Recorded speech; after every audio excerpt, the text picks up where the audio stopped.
নমস্কার,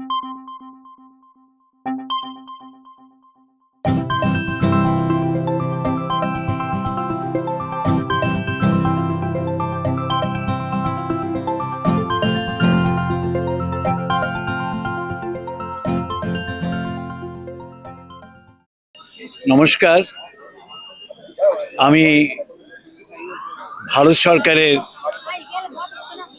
কৃষি মন্ত্রণালয়ের additional commissioner integrated nutrient management এই পদে ছিলাম এবং আমার খুব আনন্দ বা গর্ব এই কারণে যে জাতীয় জৈব কৃষি কেন্দ্র ভারত সরকারের প্রথম আমি প্রতিষ্ঠাতা নির্দেশক হিসেবে কাজ করেছি।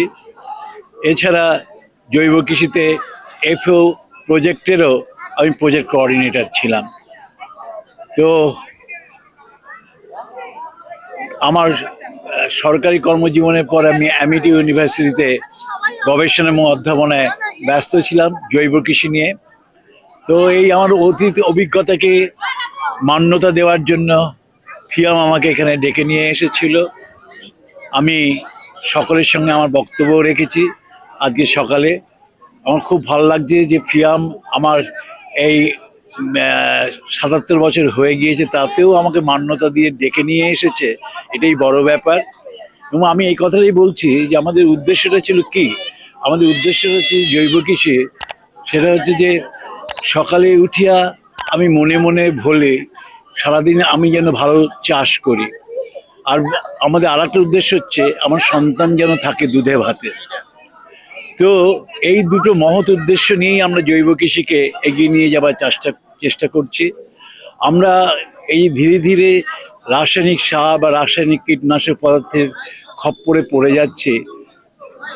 আমাদের প্রতিদিনের খাবারে আমাদের বিষ খাচ্ছি, এটা মানুষের এবং প্রকৃতির বিরুদ্ধে গিয়ে মানুষ যে ক্ষতি করছে কৃষির, সেটা বোঝা যায় যখন আমরা চাষের মাটিতে যাই, গিয়ে দেখি সবজিতে বা ফসলে বিভিন্ন কীটনাশক স্প্রে করা হচ্ছে, কোথাও 17 বার, কোথাও 18 বার, কোথাও 19 বার, কি ফলন বাড়ানোর জন্য।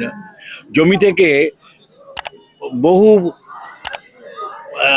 উপাদান এলিমেন্ট নষ্ট হয়ে গিয়েছে। আগে শুধু ছিল নাইট্রোজেন, ফসফরাস, পটাশ, আর এখন সেখানে হয়ে গিয়েছে 16টা এলিমেন্টের মতো নেই, আরও 5টা 6টা এলিমেন্ট আরও সময়ের অপেক্ষায় আছি কবে ওরা শেষ হবে।